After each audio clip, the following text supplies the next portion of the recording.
everyone starting January 1st not only wants to create new habits, but figure out how to create those habits, and then how to concrete them, and then what they're also attaching to these new habits are these expected outcomes. Lose weight, go to the gym, be a better husband, be a better wife, do this at work. They're throwing everything all in at once, when what you more than likely need to be practicing this time, and this goes for training too, is practice on just creating a habit.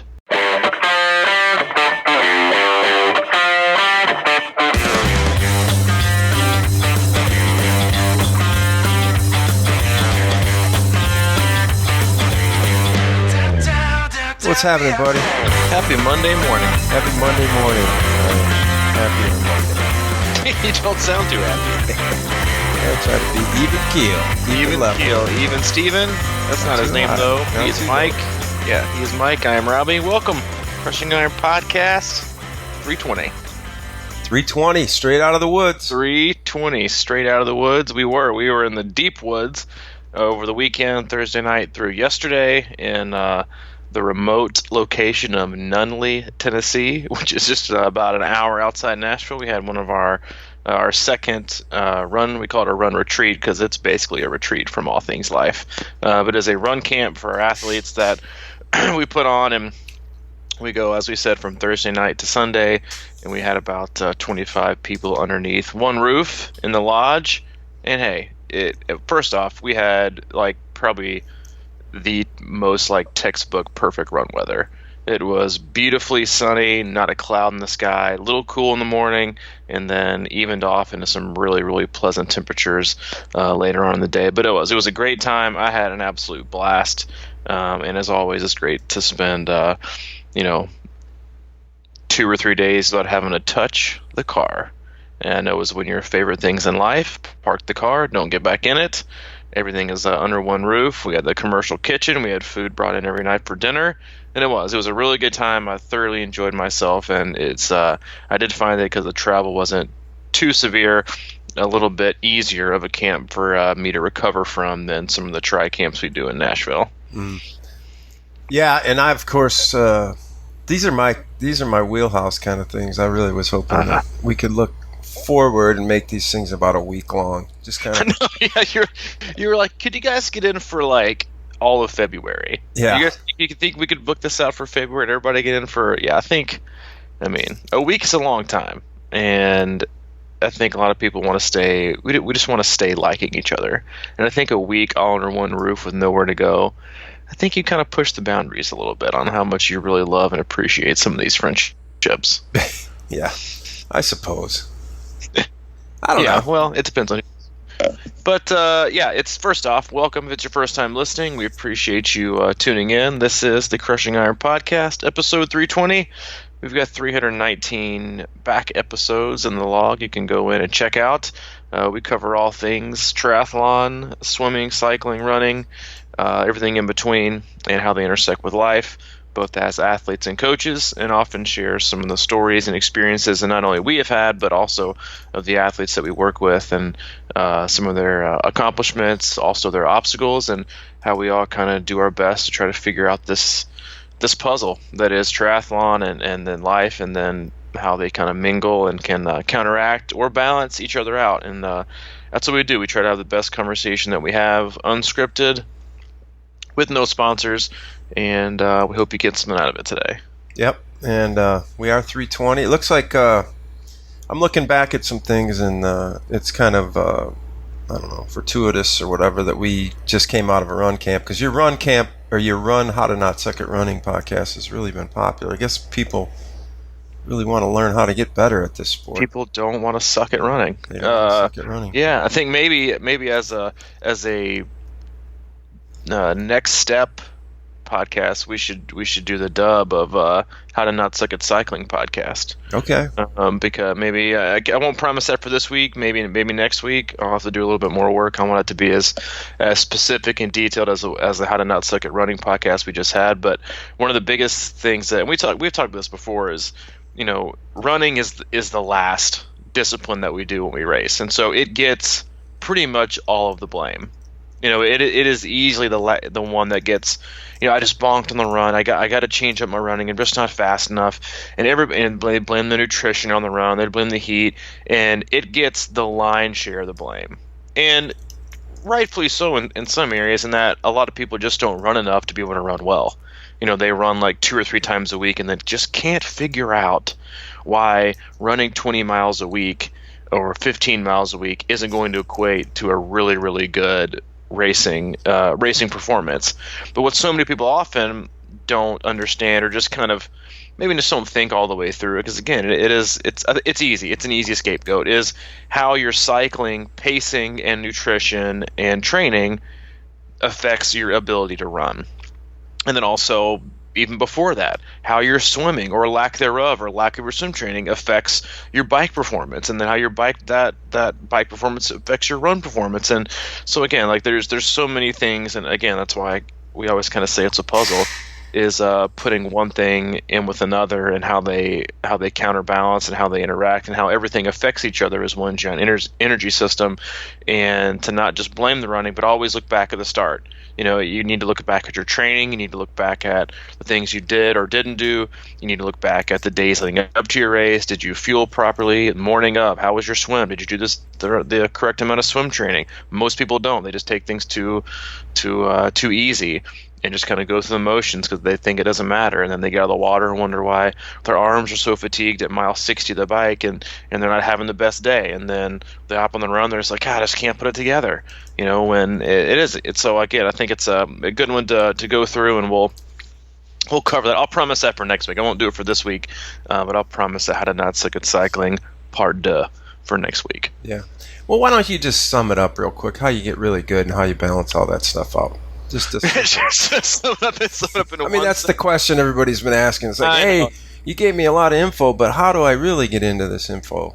Yeah, let me be honest. Like, we give like a crap ton of free information away, and that's a hard thing. It's hard to balance in terms of and if you haven't listened, this is your first time listening. Like I went through as much as we say, like this podcast is very much conversation driven and not scripted. That podcast was specifically a very detailed and kind of outlined method or way to hopefully improve your running if you stick to it. And I said this in a couple of the podcasts we did after that, was that there's where you start is crucial. Your ability to recognize when you don't need to jump up a week is crucial, and then the pacing that you use is crucial. Your recovery runs need to be within a certain pace range. Your easy runs and your long runs the same. All need to be within a specific pace range that you get from either a 5K, 10K, or half marathon kind of field test or race. And then the biggest thing is, and again, like, this is where so many athletes can get into trouble, is they will train. They want to train like a runner and train like a cyclist and train like a swimmer, and then wonder why like the tower just keeps tilting or falling or never really gets constructed the way they want it to, because it breaks or something doesn't add up, or they don't have the energy to bike because they're running too much, or they don't have the energy to run because they're biking and swimming too much, or they're not running enough, they're not running often enough. And it's that's why you also have to kind of go in phases in terms of when to hit it hard in one, when to take it easy in another, and how those balance. Or often what the goal is to be able to complement those, and all three of them.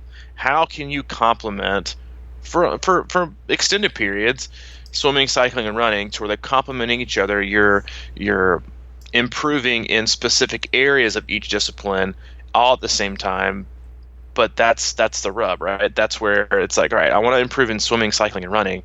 How can I do that? And that's where it's really important to define what kind of blocks you're going in terms of, I want to improve my running frequency and I want to go easy. Now I'm increasing my run volume. So one of the things you're going to have to understand and realize and kind of just swallow that tough pill is, if I'm going to increase, if you're a person who's like only been running from 1 to 2, 3 times a week max, and you're now bumping up to this 4 to 6 weeks, 6 times a week, and even though you're taking it easy, you also can't expect to have these like gigantic jumps in what most people are obsessed with this time of year, which is like your 20-minute power, your FTP test, because you're creating so much load. It's like, how am I going to bike really, really hard and run all this volume? Or how do I want to really focus on my bike right now and go 4 times a week and also still be able to get out the door and go run and improve there? I forgot. What about that swimming thing? It's like, so it is like that's why you need to, a lot of people are obsessed with like how you want to periodize your year and how do you want to go through base and build and specific phases. And while all that's great, what so many people kind of fail to understand is where do sport specific and kind of single sport specific blocks fall into the season, and then when and where is that best suited for the athlete, and then what time of year is best suited, and then what do you need to remove and what do you need to add, and if you're adding something to, let's say, running, then what do you need to more than likely remove with cycling or swimming, and then vice versa. So yeah, that's your one sentence of how to incorporate and how to kind of piece together. But it is, and it's just very tricky in terms of people's goals. And so while it's a great outline, it is, it's, what I basically hopefully did for the majority of you listening is if we're creating that perfect triathlon year puzzle, I helped you create, not the whole thing, but I took the running discipline and I helped you create the border. I took the puzzle pieces, I created the outline, but the most difficult part is getting all the way to center into the core.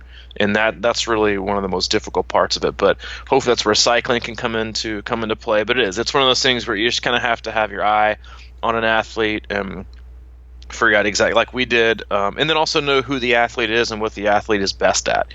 Some athletes thrive in under certain loads and certain types of workouts. They really respond well to those, and then others don't. And so you kind of have to play around with that. And sometimes it takes a while to figure out. Like there is no overnight, hey, this works.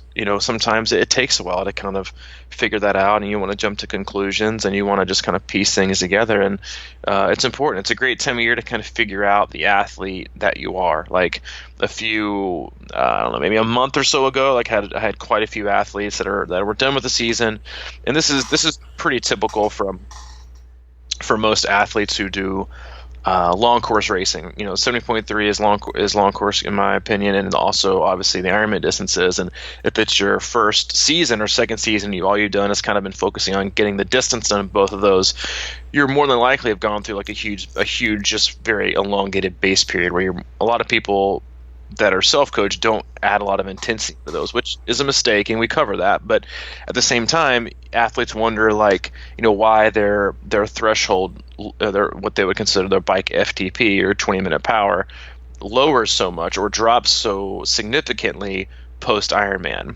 And there's a lot of reasons for that. Usually it's when you test, it's after you've taken a very, very, an extended break, 2 to 4 weeks of very, very chill, not doing a lot of things. And then a 20-minute test it's 20-minute power. It's you're focusing on being able to sustain a very, very high level of effort and power and intensity, mostly all anaerobic for that period of time, which is a far cry from what most people are practicing or trying to execute from a stress and a session standpoint in the latter, 6 to 8, 10 weeks that they're doing Ironman. They're going to lose some. And while it's important to kind of figure out what that is, what I did with quite a few athletes, as I said, was we also kind of tested their 15-second, their 1 minute, and their 4-minute power along with that 20-minute power. And that kind of helped create what I would consider like a power profile for these specific athletes that I was still maybe having a little bit difficulty figuring out what they're best at, because you want to be a well-rounded cyclist. And if you have an athlete who's great at sustained power, then you want to be able, and they're really, really poor at 15-second or a minute power, anaerobic or threshold VO2 max, you want to maximize those as well. And so, again, it's about figuring out the kind of athlete a person is, maximizing strengths, mitigating weaknesses, and then trying to bring those weaknesses up to make a person someone who can really, really get after specific kinds of courses, no matter if it's flat, hilly, no matter what, they're able to attack it and be prepared to execute that with the best of their abilities. This is really feeling kind of like the more you know, the less you know, to me. In some regard, it's like when you're a kid, I remember being a kid and thinking about my aspirations as an adult, being, I want to be president. I think I could do that. And then the older you get, you're like, wait, that is the most ridiculous position to hold in the world. It's like, how could anybody do that? So I get into these things, and it's like, it feels like that sometimes, that the more you know, the less you know, or there's a lot more to uncover as the onion peels back. And man, last night I was listening to this book on tape that was phenomenal. Just unbelievable. I don't know how I stumbled on it, but it's called Neurofitness. And it's really about this. It's a brain surgeon talking about how the brain works and how it works with the body.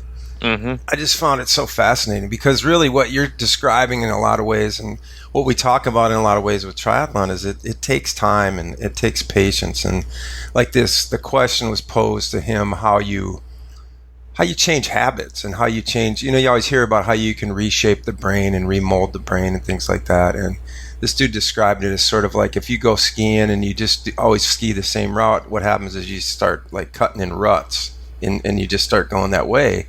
And we're all capable of creating a new thinking pattern or a rut.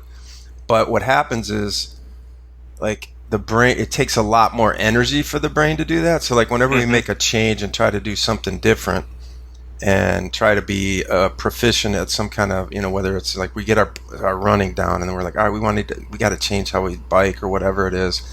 It takes a lot of mental energy to do that as well, because most of us have created habits that, how he described it is like, when we have a habit, like we go out and run the same route, we're comfortable with that, and it becomes easy because it becomes like on autopilot. Our brain doesn't have to work as much to think about how we're going to tackle this process. Yep. And he was saying how, like, for example, he used the myth, you ever heard the myth of, or the saying that we only use 20% of our brain, or whatever that is. That what I thought it was less than that. Yeah, less than that. I've heard something. Just it's basically just saying that we're pretty lazy. Yeah, but he goes, that's a complete myth. He goes, think of it like as an engine, like a Cadillac engine or something, like a big engine that you want to keep fully tuned up and oiled and everything and running well. But like sometimes we may only use 20% of it, and then the next time we may only use 20%, but it's a different part. And we have to keep moving around the whole thing. So we have to keep the whole thing well oiled. So what happens is you're only using 20% of your energy, but the whole thing has to stay, active, or we're losing it. It's atrophy, or we start kind of fading away.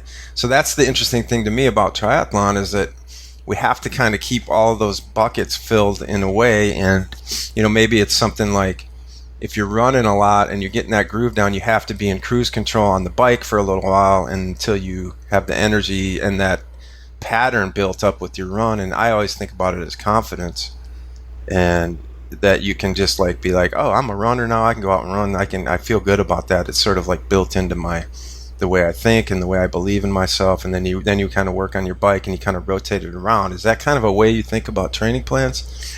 Well, it's in a way, yes, because everything is connected, and everything can either complement or take away from the next.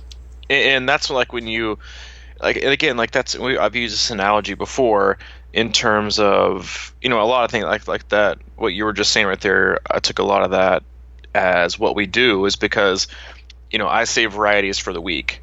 And not only do I say that because A, it's true, but B, is that the ability to know and expect what is coming because you've done it before, or you've done something 95% of the way there. Like, so give example, like I use that in training and like giving people repetitive workouts. Like, so many of us are obsessed with just being distracted, and people's need and obsession and addiction with always having or needing something new. Every workout needs to be different. My coach he always gives him the same workouts. He doesn't know what he's doing. Or he knows what he's doing. You just have a poor attention span. You don't even know what to focus on. Like, that's one of the biggest myths. Like, if your coach isn't quote unquote creative enough, they don't know what they're doing. Creation is a term of entertainment. It has nothing to do with improving you as an athlete. Okay, it's about entertainment for most people. But is entertainment something that you have to get better? No. So many professionals and so many age groupers do the same workouts all the time. Do you want to know why? Because they know what to expect. And if you know what to expect, you know what you can do. You can execute better. Mm-hmm. And what do you want your athletes to do? You want them to be able to execute it to the best of their ability. And you also don't want to change things just for the sake of changing things. Like, that's another like huge thing, is athletes are obsessed with just changing for the sake of changing. Or I need a different workout because I just need a different workout.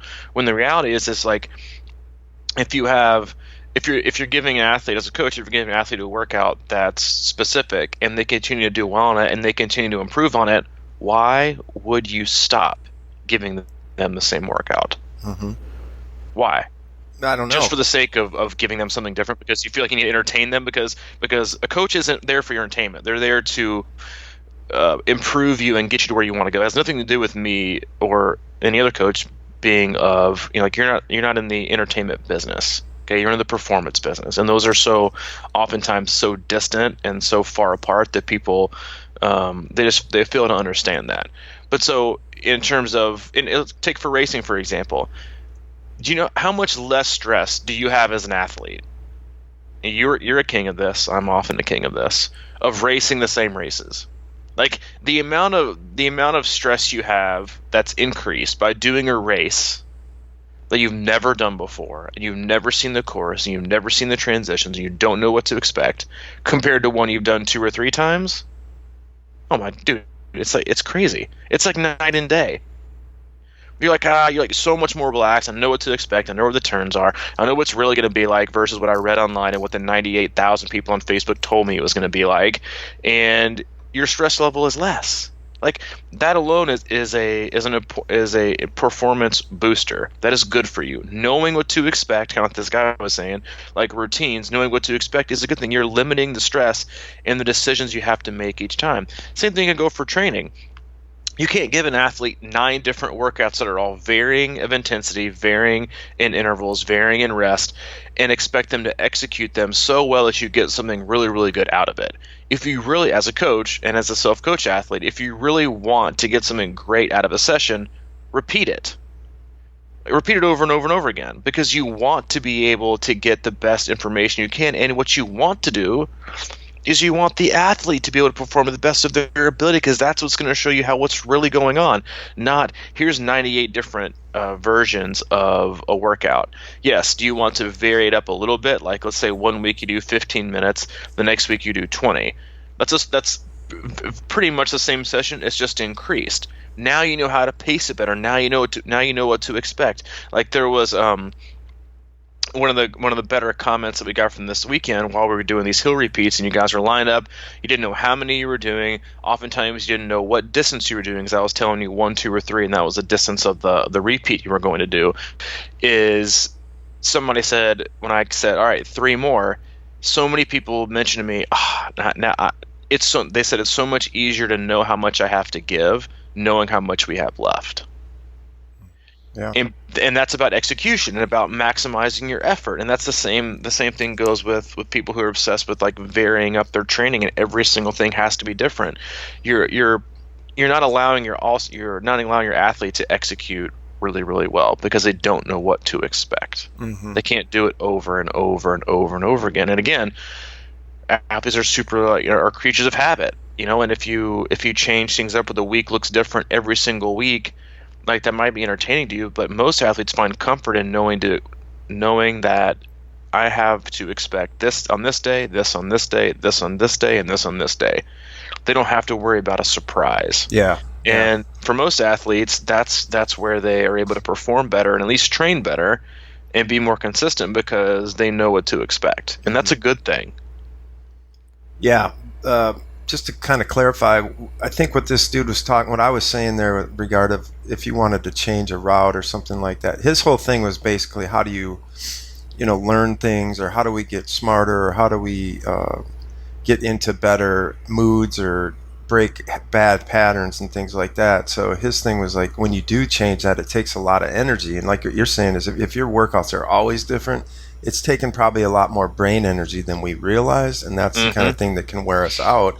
And his point was just like, when you're changing into something new and you want to create a new positive action and pattern in your life, it takes a lot more energy than you think, and you should take it, just go down that road, but do it in small intervals. He's always talking about, like, do reachable, attainable gains. That's the way you learn things, and you just kind of like what you're saying as far as like if it's the same route and you're running, if it's a positive thing and you're trying to get a little bit faster, just get a little bit faster. Just don't worry about trying to grab the whole concept in a day or two. And that's the thing about patience in life and training that I think we all get lost with. It's like you might feel great on one day and you go out and try and say, I need to go conquer this like 15 miler or whatever out of the blue.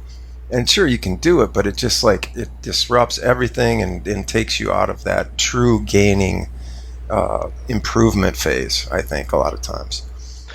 That's it. That really like resonates with me into like where we are in this time of year. Mm-hmm. And what I mean by that is everyone starting January 1st not only wants to create new habits, but figure out how to create those habits and then how to concrete them. And then what they're also attaching to these new habits are these expected outcomes: lose weight, go to the gym, be a better husband, be a better wife, do this at work, X, Y, like they're throwing everything all in at once. When what you more than likely need to be practicing this time of year, this goes for training too, is practice on just creating a habit and sticking with it. Even something small like getting up at a certain time. Exactly. Don't even work out. Just start out getting up early. Like, I have to be a morning person. Well, first of all, do you? Yeah. It's like, do you? It's like, I have to be like the early bird gets the worm. Really? Like if that has to be your life, then sure. But if there are other ways to get done what you want to get done that doesn't require getting up early and changing your whole life, then do that. But start now. Like if you foresee yourself in January wanting to start some new training program or weight loss or diet, or those are all the most popular ones, then right now why don't you start laying the foundation of those habits instead of trying to reinvent the wheel all at the same time. Like if you want to start getting up early at on January 1st at 6 a.m. and right now you get up at 8, don't just keep blowing this train of 8 a.m. wake ups and try to do 6 a.m. on January 1st. Why not start tomorrow at 7:50? Yeah. 7:30, work your way down to 7. Like that's a lot of people do that when they're going to do like a big time change for a race. Is that they're normally someone that like really really sleeps in, say like 8, 8:30, 9:30, and they got to be up on race morning at 4:30 or 5. Then they'll start waking up like 2 weeks out. They'll start setting their alarm clock a little bit earlier. 7 o'clock, 6:45, 6:30, 5:45. To where they're not like totally gassed and it feels like some insurmountable habit or new characteristic that they're going to have to kind of take on as who they are and then fail miserably. Like just pick things. Like if you want to start training again in January, start making that happen now. Get on the bike for 20 minutes. Create a habit. Create a time of day that you now associate with cycling. Tuesday, like most of the athletes I work with for a lot of the year, ride on Tuesday, Thursday, Saturday. So if that's going to be your new plan, don't just jump to an hour and a half. Jump at 20 minutes. Tuesday, Thursday, Saturday, 30. Tuesday, 30. Set yourself up for success. Don't, again, and this is like why most people fail at their quote unquote New Year's resolutions, because they make claims or they attach themselves to these expectations and outcomes that are so far from who they are now. Like they need to turn a whole 180 in order to be successful, when more than likely you're just kind of like doing a little bit of a shift, like a couple degrees here, a couple degrees there. And let's be honest, if you just strictly focus on a couple degrees here and a couple degrees here, after a few months you'll be 180. Yeah. You don't have to do it all at once, And so I think that's a really great point, is that it's all about habits are hard. But to create a habit, you don't have to create the habit you want to have in 6 months today. You just need to start creating that habit or lay the foundation that sets yourself up for success, which again is most athletes' problem. They don't know how to schedule. They don't know how to hold themselves accountable. They know there's too much guesswork. And so they try to take and put all the stress on themselves in order to execute the workouts, plan the workouts, move the workouts, know when to not move them, know when to skip, know when not to skip. That it becomes so stressed. You know what their answer is? None. 0. They just stop. And like, I'll just start over next week. Like, It'd be, I would hate to see what the world would come to if we just went down to like a 6-day week. There were no more Mondays. No one could ever start over ever again. Starting over. What am I going to do? Like, I can't start over on Monday. Like, you'd have to just continue on with life and never be able to start over. But it is. Like, habits are hard. And that's why you shouldn't expect to create one overnight without chipping away slowly. Mm. Yeah, it's the same with eating. And people want to do the diet change. And it's like, I've done this, 100 times. Or I'll go, that's it. Diet's changing tomorrow, and you go to the store and you buy 18 packages of lettuce and throw out 17. I was going to say I pre-build. I buy like 18 Tupperware things and I pour it all in there and I mix it all up and 17 of them spoil or whatever, because I will start well for a day or two and then kind of waver on day 3, and then like day 5 I might have like a cheeseburger or something and be like, man, I just screwed it all up. But no, it's just part of the continuum. It's something that happens. It's like, it's not the end. It's just something that happened in that practice. It's like if you have a bad run day, doesn't mean you have to just start over. Just keep going, and be mindful of what happened there. But training is the same way. Yeah, I agree. Like, why are we so afraid of failure? Yeah. And quote unquote failure and missing a day, that's such a great point. And you see athletes that do this all the time. They'll make it Monday, Tuesday, Wednesday, Thursday, or Monday, Tuesday, Wednesday, all green, all workouts completed, all done as prescribed. Thursday, done. Missed a day. Rest of the week, red. No workouts. No. Because why is it? Because they're wiped, or because they're just... No, it's because because they have this vision and this predetermined expectation of what it's going to take, and if they can't stay consistent, then they marry themselves to, I just can't be anything except for inconsistent, and I don't want to do that, so I'll just be consistent at doing nothing. Or they have the same, I'll start over on Monday. Or that's why athletes are so difficult to work with sometimes, is that they fail to see that failure along the way, or incompleted workouts, or missed sessions, or getting too tired, or getting sick is somehow attached to their motivation and commitment to be better, instead of just a part of life that happens to everyone. And if you want to compound that by quitting, or mailing in a week, or feeling like you have to start over again, and again, and again, and again, you're right. You're never going to complete anything. But mishaps and obstacles and injuries and sickness, that's part of life. That's part of training. Take Tim O'Donnell, for example. Second place in Kona, 7 weeks out, broke his foot. Most athletes would have mailed it in. I'm done. My season's over. I can't do anything. Nothing's working out the way that I wanted it to. I'm done. No, he figured out, all right, well, I can't do this, so I'm going to do this. And I'm just going to see what happens. I'm going to stick with the process, even though the process didn't exactly look the way that I forecasted it to be. Guess what? It never does.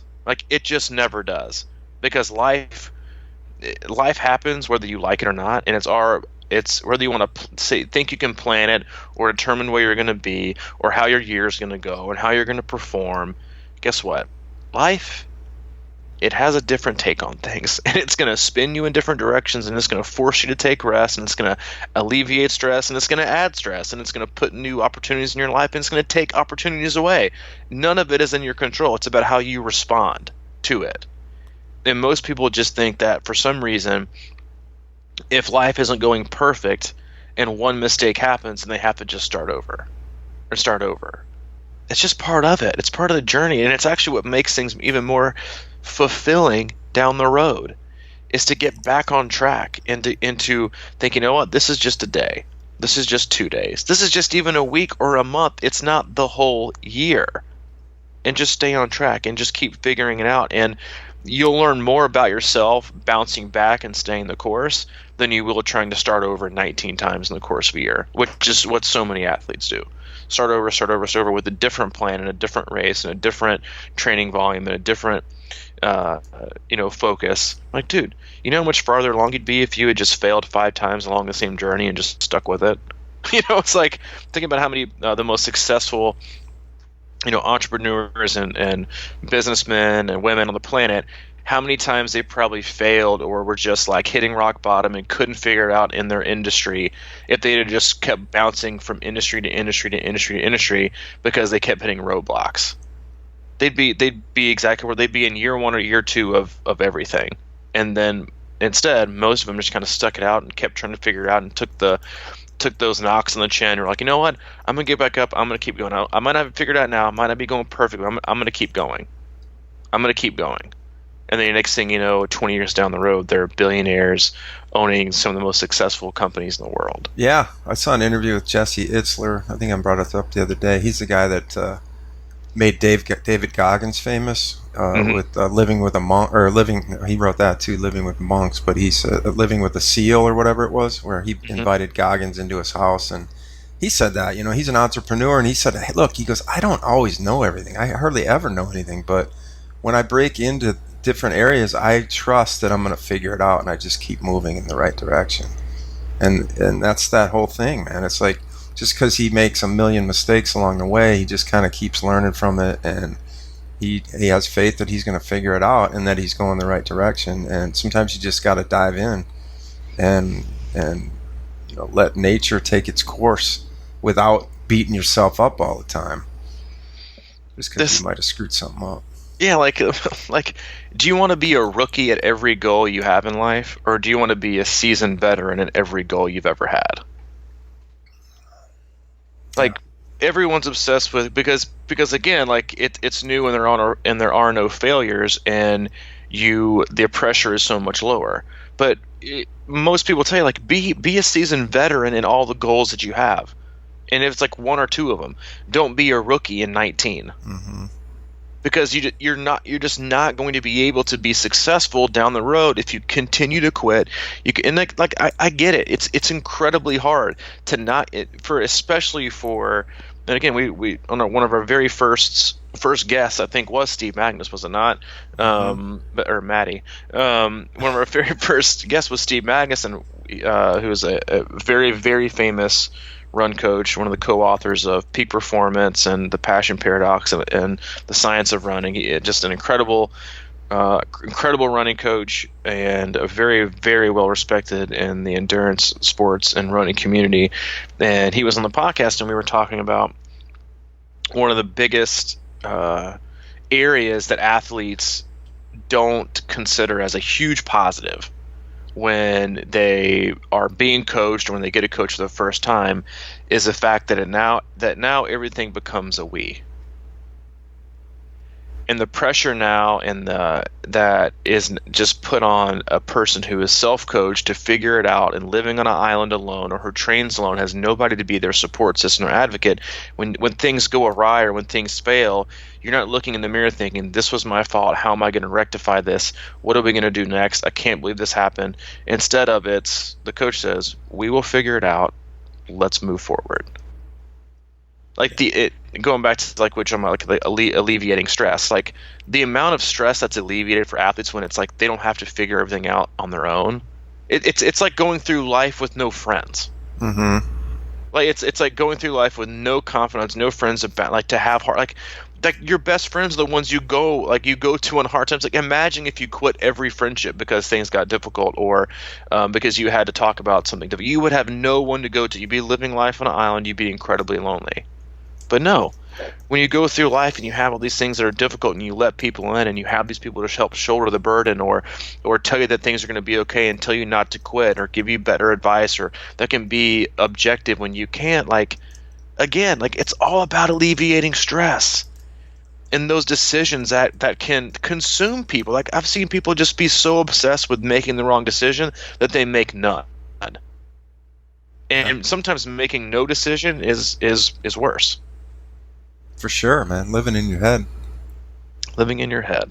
But again, like that's one of those, variety, routine, habits, all those things that people might think are like boring for professional athletes that do like the exact same thing pregame, or like when you're in high school and everybody has their traditions, if you're playing football, baseball, whatever it is, or these people have them like triathletes have them, before a race, I got to eat here, I got to do this, I got to have that, this is my meal, this is where I start.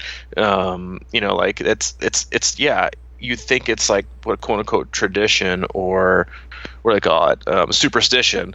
It's really about just like alleviating stress and taking care of nerves, and that's what athletes really should strive to do is limit the stress, limit those nerves, and just understand and realize that the longer you're in this, the more things are going to happen, the more obstacles that are going to happen, the more times you're going to get sick, the more times you're going to get hurt, the more times you're going to have bad races. Like if you've never had a bad race, and you haven't raced enough, it doesn't mean you should quit. It just means you should learn from it and move forward and figure things out. But again, that's also why, not just physically and athletically, the sport can be so quote unquote puzzling or hard. It's it's the mental and emotional aspect of it as well that can be so trying to figure out and balance your mood and your attitude towards things, your motivation or commitment, because it's also balanced out by your investment in what you're doing, and that's why we're all so reactionary to what we do, and it can be, and that's why it's also a very, very, very sensitive subject for so many people. Now, we always joke about me being anti-technology and, kind of frustrated by things like, just phones and whatever it may be. But I just really want to look at it from a perspective. The reality is that we all face that potential for distraction, and you talk about focusing on one or two things. All right. I think back to like when I was in college or something, and my history professor would give me, go read this book or whatever. And, I would go read that book, and I'd be kind of sitting in the chair or whatever, and I didn't have a phone. I didn't have I would get into it and I would really absorb it. But now it's like, hey, go read this, book online. And the next thing you know, there's a link in there. And the next thing you know, you're going down a whatever. And so many different opportunities, you're trying to figure out backstory on the character, and the next thing you know, another in your whole different world. So I just think it's a very challenging time for stuff like that. When I started doing video editing, for example, way back in the day, that was kind of what we had. Was the internet wasn't even that big a deal back then, and that's just to say, I'm getting up there, but it's like, it's right. But like I had to figure out video editing, and I just did it, and it was just sort of in a little box, and I had just played around with stuff and learned about it and figured it out on my own, and got pretty decent at it. And now I look at video editing, and every time you see things, there's like all these plugins and packages, like everything's possible. Mm-hmm. And that's what we see all the time, is like everything's possible. That saying is like everything's possible, and I think we truly believe it.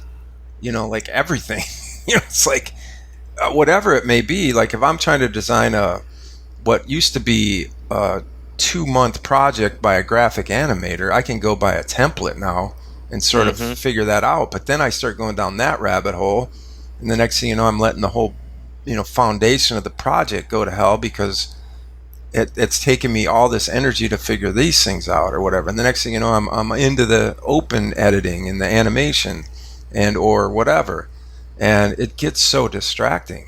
And I think a lot of people, no matter what you do or what you're in, triathlon is the same example. It's like when you see people like, hey, I just finished my second Ironman, it was a 4-hour PR, and all of a sudden you're like, how do I cut 4 hours off my, or whatever.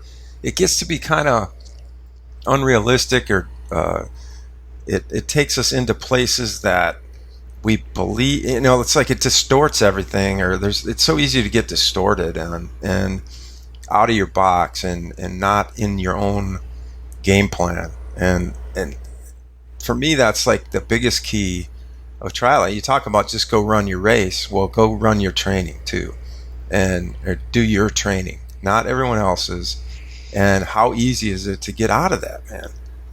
It's like you read stuff every day that's like sitting right in front of you, And you start believing that, because anything is possible. And I do believe that, but pick one. It's like, that's what we got to do, is just pick one or two and go after that. Not everything is possible. Anything is possible.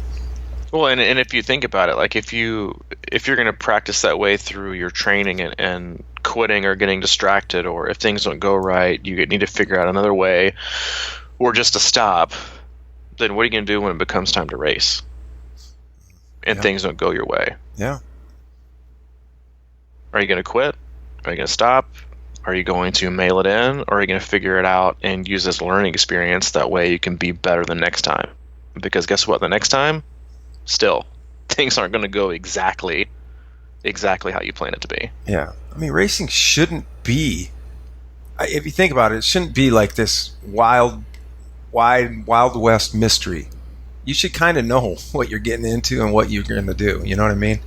I think if you work at it all the way up, I mean, going into a race, I have no idea how I'm going to do this race or finish it or what's going to happen.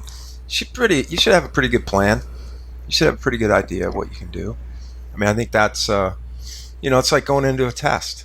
If you study for that thing the right way, you know what I mean? Like if you're ready for it, you kind of always knew that you're going to go. But I remember a lot of times I went in having no clue, and that's just because I didn't prepare right. You can prepare for the perfect test, but if you get something different, or cause that's what racing is, like you should always have a plan to execute, but that plan should be based on your ability to execute your own effort, given all the outside circumstances, and then also have it so planned out that you also recognize that if it's not my day, then it's not A plan, it's B plan, and if it's not B plan, even though you might not want to swallow that pill, it might be C plan. But executing your best C plan with the body that you have that day, with the conditions that you have, with just how you're feeling, is still going to, more oftentimes than not, be a much better result than sticking and trying to stay with your A plan and then falling apart at mile 5 of the run. Because most people would have a much better race sticking with and perfecting and executing to perfection their plan C and doing the best they can with what they have that day, versus blindly and without objectivity sticking with the plan A that they just don't have that day.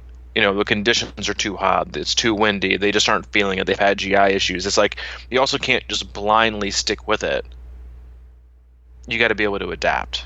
And again, that comes with practice, that comes with training, it comes with obviously understanding when you just don't have it certain days, but you still wake up, you still get out the door, and you still see what you got. Because again, it's all about your effort. And effort is the biggest piece of the execution puzzle, is your effort, and listening to it, and not telling yourself that you can't do something because it's not going to be perfect today. Like there's so many athletes out there listen to this podcast that if it's not perfect conditions or the course is too hilly, they might not do it.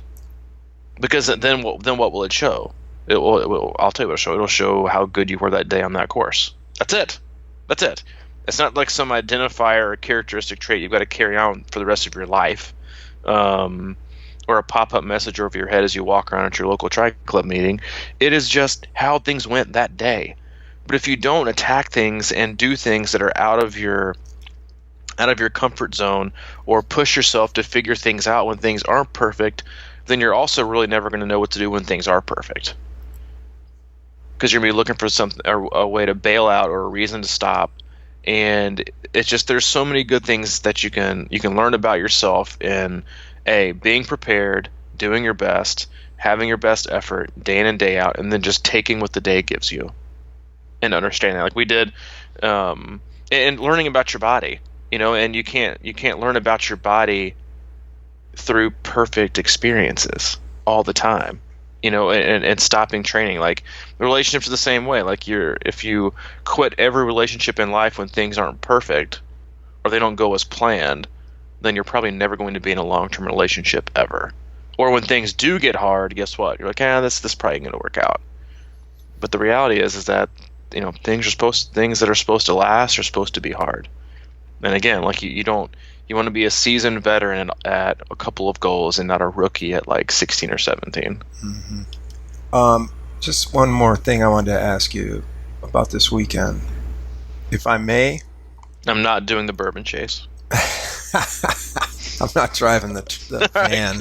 I ain't doing that. I said many years ago I will never be involved in Ragnar. Many years Whatever. ago. many years ago, I made that declaration. Yeah. Going into this weekend, we went out to the run retreat, and it's a very hilly, mostly off-road terrain, and I know a lot of people leave there with more confidence because they, going in, and if you would have told them exactly what they do going in beforehand, they probably would have been, no way, I probably can't handle that or whatever. But how did you think about designing those days? And then how does that translate? Because it feels like a lot of work, and I think we all did a lot of stuff beyond our capabilities. And how do you think about that sort of thing? And then, what does that mean to people when they leave there? Well, I mean, I think the biggest thing, and they'll probably joke about this as they already have, is I'll write a schedule out, and then at the bottom of it, as most smart people do, is they'll say asterisk, subject to change. Mm-hmm.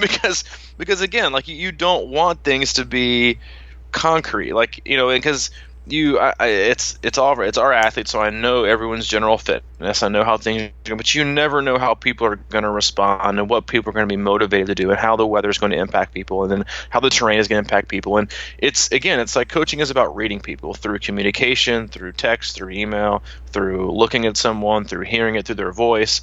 Like, there's so many ways to communicate now, and I think I changed every session. And I'm sure in their order or the specifics of each session, because as you kind of get an idea of what the group or what the athletes need or are working towards and how they're adapting, and if that session was really hard, like, for example, like if we gave them one workout and they all like just crushed themselves, then the next one you will need to take it super easy. But if they kind of hung back because again, like, weren't knowing what to expect, then you can probably hit them again later. And it's just paying attention and like kind of seeing as you and then asking, like, how are you feeling? Because I always kind of checked in and like, hey, how are you feeling? You guys feel appropriately sore? Do you guys feel shelled? But you want it to be appropriately challenging, just like anything else. Like, camps aren't a place, nor should they ever be, like, that you like devastate your body. You should push yourself to the limit, and what I mean by that, I don't mean by crossing it physically. I mean seeing it mentally. And the difference there is that you want to work your way up to a line to where now you realize that what you can see that you've never seen before is a line that I never thought I could get to. You don't need to physically cross it because you want to wait and have that for like a race day. You want to know that you have it there. And that's what these camps are about. It's about pushing athletes in a way that once they kind of get outside of their own thoughts and their own emotions, their own expectations, they can see that, through whether it's through the community or through the group or through just not thinking about it, then they know what to do. Like a great example of physically going beyond that and now being able to see what you can, where you can go with your body, with your mind. This is an athlete who's been to run camp and tri camp, but did a half marathon this weekend. She was kind of shocked. She ended up third place in her age group on the podium at the Big Sur half marathon, and I made her run at watchless so she could just listen to her body and go. And she told me she never expected to go that fast, but at the end she said, "Heartfelt thanks. I was the last girl to finish running laps in high school. I can't believe I get to do things like this on days like today." And without moments and opportunities that you detach from your expectations and you detach from who you think you are you able to physically take yourself again up to a line to where now you don't need to necessarily cross it like she just did in a race, but during a camp you just need to now physically take yourself closer to what you can now see as the new line. that what you thought previously was something you weren't capable of is now more than a reality. You're just standing in it. And so you need to formulate now who you see and how you think of yourself and what you can do. And that's what these camps do. And then again, like, yeah, it's a lot of work goes into it, but again, it's about, paying attention and making sure things are subject to change, just like training should be, subject to change. And it's fun. It's fun watching athletes, especially that last session that we did was really, really hard on Saturday, is I had these different distances of hills, 1, 2, and 3. And I started athletes, you guys got on the line. I started athletes out, and you'd come up to me, and I'd tell you what number you were going to. And some people started at 3s and ended up doing 2s and 1s. Because it's about pushing them, and it's funny, like when you ask people to do something in an environment like that, and they don't have time to think about not doing it or why they can't, and they just do it. They're like, shit, I can do this. Now it's like it like unveils like a whole new opportunity of of pain when you're doing a hill, but like of opportunity to now push themselves. When they leave there and do their own training and go back to their own cities and their own locations, is that, okay, I need to rethink things. And I think it's exciting, but I think it's also sometimes you're kind of like, man, like I wonder what would happen if I had always thought like this. But the most important thing is to know where you are now and know what you can do going forward. And that's hopefully where we often try to always end up every day, is know where we are and know where we want to go and know that we can, not limiting ourselves based on our stories or our preconceived notions or expectations about what we can't do. Mm-hmm. So it's about what you can do, and oftentimes you don't know what you can do until you do it. Yeah, you're right. And on that note, I'd like to give a shout out to the new tradition, which is the polar plunge with Mark and Scott that we did. And we didn't think we could go into the freezing cold creek at the end of our session on Saturday, but we did it. Well, it wasn't really a polar plunge. It was kind of like a dainty walk into the deep area of a creek and stand there up to our waist. But we did it, and we're happy to introduce that new tradition to anybody that wants to join us at Run Camp. Anybody? Yeah, good luck with that. I think I feel a momentum. You feel a little February read? Hey, you never know. I was happy you guys did it, and I was just as happy to sit on the couch and watch the Alabama LSU game as you guys were to hop in that really cold creek. But again, great weekend. Couple more busy weekends coming up for athletes all over, racing Ironman Arizona, Ironman Florida, or not Ironman Florida, Ironman Cozumel, and then you're basically starting back over again with races across the ocean. It never stops, and neither will we. We'll see you on Thursday, episode 321. And again, we appreciate you joining us. Hope you took something positive from this conversation. We'll come back to you again, as we said, on Thursday with 321. If it's your first time listening, go back, subscribe, review, go back in the archives and dig in deep. We got a lot of good information back there. If you want to be part of the conversation, you can hop on Facebook, Crushing Iron Group, and we will let you in after a simple response to a very simple question. And then if you haven't and you want to, go to crushingiron.com. It is our one-stop shop for all things training, coaching, camps, you name it, it's there. Check it out. If you want to talk to Mike, he's a more personable, better-looking, available one of us. He is crushingiron@gmail.com. And if you want to reach out to me, C26 Coach Dope. All right, dude. Thanks.